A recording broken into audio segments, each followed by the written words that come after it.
చెప్పిన ఒక ఎగ్జాంపుల్లో సహారా సుబ్రతోరా ఇద్దరు కొడుకుల పెళ్ళిళ్ళు చాలా లావిష్గా చేశారు, ఎక్కువ ఖర్చు పెట్టారు. చివరికి ఆయన చనిపోయిన తర్వాత ఆ ఇద్దరు రాలేదు అనేటువంటి వార్తలు కూడా వచ్చాయి. ఇది ఇప్పుడు ఇక్కడ ఈ ఆస్పెక్ట్లో ఒకటి చెప్తాను నేను. పెళ్ళి అనేది ఒక ఈవెంట్, ఒక ఫెస్టివల్ లాంటిది. దట్ చాలాసార్లు మీరు ఇంత 3 రోజులు పెళ్ళిళ్ళు చేసుకుని సంగీతం ఇది అది అని మేము మామూలు వాళ్ళు చెప్తున్నాం. ఆ పెళ్ళి చేసిన తర్వాత మ్యాక్సిమం అంటే నాకు తెలిసిన నాకు దగ్గర పర్సన్ తన కొడుకు పెళ్లి చేసాడు. He spent a lot of money, అంటే that is the greatest event అని తను ఫీల్ అయ్యాడు. వాళ్ళు ఒక 6 నెలల్లో విడిపోయారు. అప్పుడు ఎవరు ఎదవైనట్టు? ఖర్చు పెట్టినోడు ఎదవైనట్టు, అంతే కదా. యూనో ఇప్పుడు ఇక్కడేంటి, ఒక పాయింట్ ఏమో చాలా ఘనంగా చెయ్యాలి అని వాళ్ళ ఐడెంటిటీ కోసం, లేకపోతే వాళ్ళు ఫెయిల్యూర్గా ఫీల్ అయిపోతారు. ఇది పేరెంట్స్ చాలా ఘనంగా చేయలేకపోతే పెళ్ళి, దానికోసం ఎంతో కష్టపడి అప్పు సప్పు ఏదో లేకపోతే వాళ్ళ ఆస్తులు అమ్ముకుని చేస్తారు. కానీ ఆ రోజు అయిపోయిన తర్వాత నెక్స్ట్ డే రేపు మీరు ఆ పెళ్ళి అలంకారాలను అయిపోయి మామూలు మనుషులే కదా మళ్ళీ వాళ్ళు కొన్ని గొడవలు మామూలే. మళ్ళీ పెద్ద కొట్టుకుంటూ వచ్చినప్పుడు పెళ్లి వల్ల చేసామని ఆవిడ అనుకో, పెళ్ళి మర్చిపోయారు, రాత్ గయి బాత్ గయి అయిపోయింది, ఆ రోజుతోనే అయిపోయింది అది. సో దాని తర్వాత వచ్చే ఏ ఆస్పెక్ట్ అయినా కూడా you can't control it. So అప్పుడు అది రిడిక్యులస్ అండి. అందుకని నేనేమన్నానంటే డివోర్స్ని సెలబ్రేట్ చేసుకోవాలి, పెళ్ళి కాదు. ఎందుకంటే పెళ్ళి అనేది మీరు ఒక అన్నోన్ టెరిటరీలోకి వెళ్తున్నారు, అంటే ఆల్మోస్ట్ జైలు లాంటిది. అది నిబంధనలు ఉంటాయి. మీరు అంతకుముందు అంత ఫ్రీగా ఉండలేరు. అంతకుముందు ఉన్న అన్నీ తనేమనుకుంటుంది, ఆడేమనుకుంటాడు, వాళ్ళ అత్తమామలు ఏమనుకుంటారు, ఇలాంటి రకరకాల ఆస్పెక్ట్స్లో మీకు ఒక ప్రెషర్ బిల్డప్ అయ్యి ఒకసారి డివోర్స్ అయిపోతుంది. డివోర్స్ అయినప్పుడు ఏంటి, మీరు మళ్ళీ జైలు నుంచి బయటకు వచ్చేసినట్టు. That is more cause for celebration అన్నది. ఇది ఒక స్టూపిడ్గా పెళ్ళిని సెలబ్రేట్ చేసుకుంటారు అందరూ.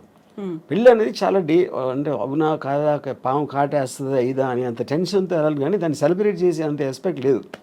ఎస్పెషలీ మీరు డివోర్స్ రేట్ ఇంత పెరిగిపోతున్న రోజుల్లో ఆల్మోస్ట్ 60-70% వెళ్తుందని మొన్న ఎవరు చెప్పారు నాకు. So which means the institution it self is failing.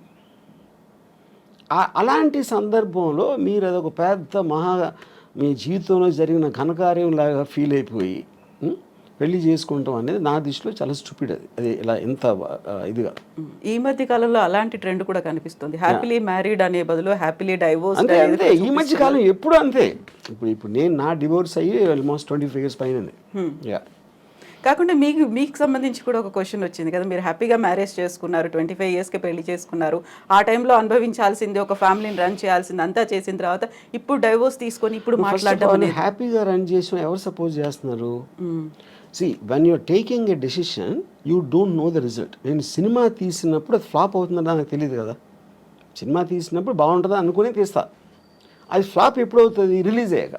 So పెళ్ళి బాగుంటుందని పెళ్ళికి ముందు అనుకుంటాం, పెళ్ళి ఫ్లాప్ అయిన తర్వాత ఇంకా పెళ్ళి హ్యాపీగా ఉంటుంది. బట్ అందరి ఎక్స్పీరియన్సెస్ ఒకలా ఉండవు కదా. ఒకలా ఉండవు. Of course I'm not generalising this, but the amount of people, number of people in today's times especially, అప్పుడు లేదని కాదు, అప్పుడు ఉంది డివోర్స్ అనేది కొత్తది ఏమి కాదు. You know it is rising much more, which basically for the reasons maybe the women, అంటే ప్రతి మనిషి ఒక ఇండిపెండెన్స్ కోరుకుంటాడు. ఇంకొకళ్ళ కోసం వాళ్ళ కోరికలు కానీ వాళ్ళు చేయాలనుకుంటున్నాయి జడ్జిమెంటల్గా అవ్వటానికి ఎవరు ఇష్టపడరు. మ్యారేజ్లో అది కంపల్సరీ అయిపోతుంది. నా భార్య ఎలా ఉండాలి, నా భర్త ఎలా ఉండాలి, ఎందుకు నన్ను సినిమాకి తీసుకెళ్ళట్లేదు, ఎందుకు అది కాన్స్టెంట్గా ఒక పర్సన్ మీద మీ హ్యాపీనెస్ని వదులుతున్నారు మీరు. ఆ ప్రెషర్ తట్టుకోలేక it will lead to the divorce finally, which will be the most common reason, incompatibility. Divorce అనేది అరేంజ్డ్ మ్యారేజ్లో కనిపిస్తుందా, లవ్ మ్యారేజ్లో? లవ్ మ్యారేజ్లో ఎక్కువ అవటానికి ఛాన్స్ ఉంది డివోర్స్. దానికి కారణం ఏంటంటే లవ్లో ఎక్స్పెక్టేషన్స్ ఎక్కువ ఉంటాయి. ఇప్పుడు పెళ్ళికి ముందు నువ్వు లేకపోతే నేను బతకలేను, నువ్వే నా జీవితం, ఇలాంటి డైలాగ్స్ అన్నీ వాడతాడు. అది నిజంగా అతను ఫీల్ అవ్వచ్చు కూడా ఆ టైంలో, బట్ తర్వాత ఇంటెన్సిటీని మీరు కంటిన్యూ చేయటం అనేది చాలా ప్రాబ్లం అవుతుంది అదే డిగ్రీలో. So you start taking each other అనే గ్రాంటెడ్ లెవెల్లో. అప్పుడు అమ్మాయి విల్ ఫీల్ బిట్రేడ్, అప్పుడు అలా అన్నాడు ఇప్పుడు ఇలా చేస్తున్నాడు అనేది.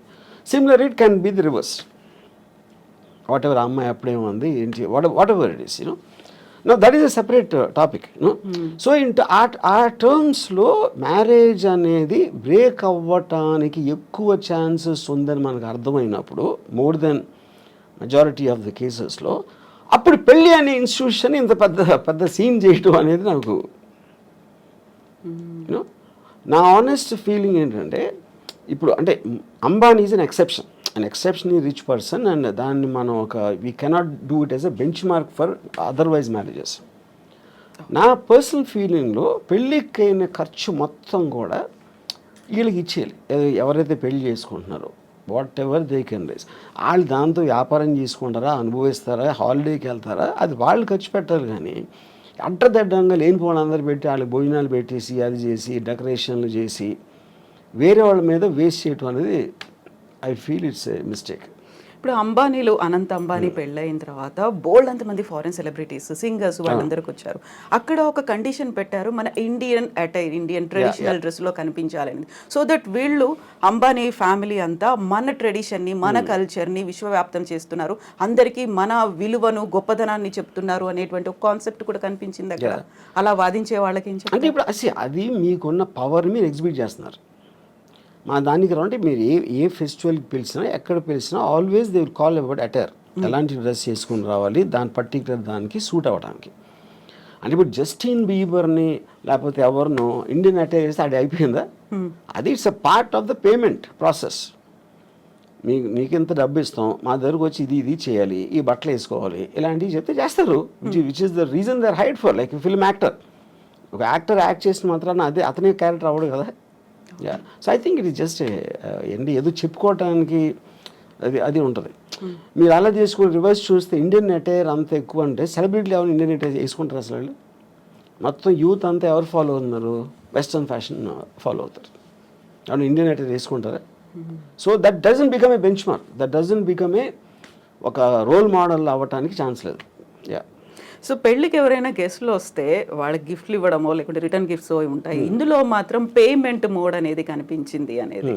సో 1,000 కోట్లు దీనికోసం కూడా ఖర్చు పెట్టారు, ఊరికే రాలేదా గెస్ట్లు అందరూ అంటే నాకు అర్థం కాదు, ఎలాబరేట్ చేయండి. సో ఇప్పుడు మీరు అన్న జస్టిన్ బీబర్ కావచ్చు, లేకుంటే బాలీవుడ్ సెలబ్రిటీస్ కావచ్చు, ఎవరికైనా కానీ వీళ్ళే డబ్బులు ఇచ్చారు.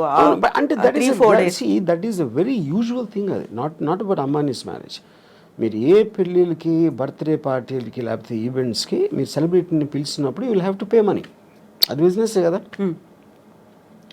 For example Sunny Leone charges 25 lakhs to ఒక బర్త్డే పార్టీకి అటెండ్ అవ్వడానికి తను 25 lakhs తీసుకుంటుంది. వాడేం చెప్తాడు, నా బర్త్డేకి సన్నీ లియోన్ వచ్చిందని చెప్పుకోవటానికి కడుతున్నాడు. లేకపోతే వేరే వాళ్ళకి ఎందుకు ఇస్తాడు?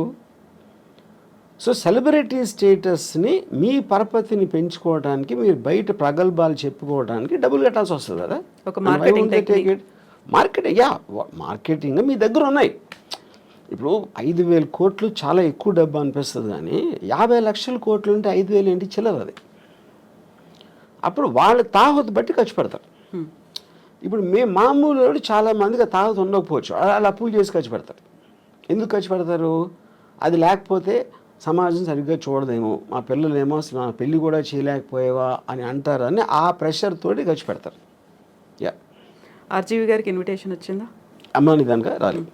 నేను అసలు నాకు ఏ పెళ్ళికి నాకు ఇన్విటేషన్ రాదు, ఎందుకంటే నేను అసలు పెళ్ళికి వెళ్ళాలని అందరికీ తెలుసు.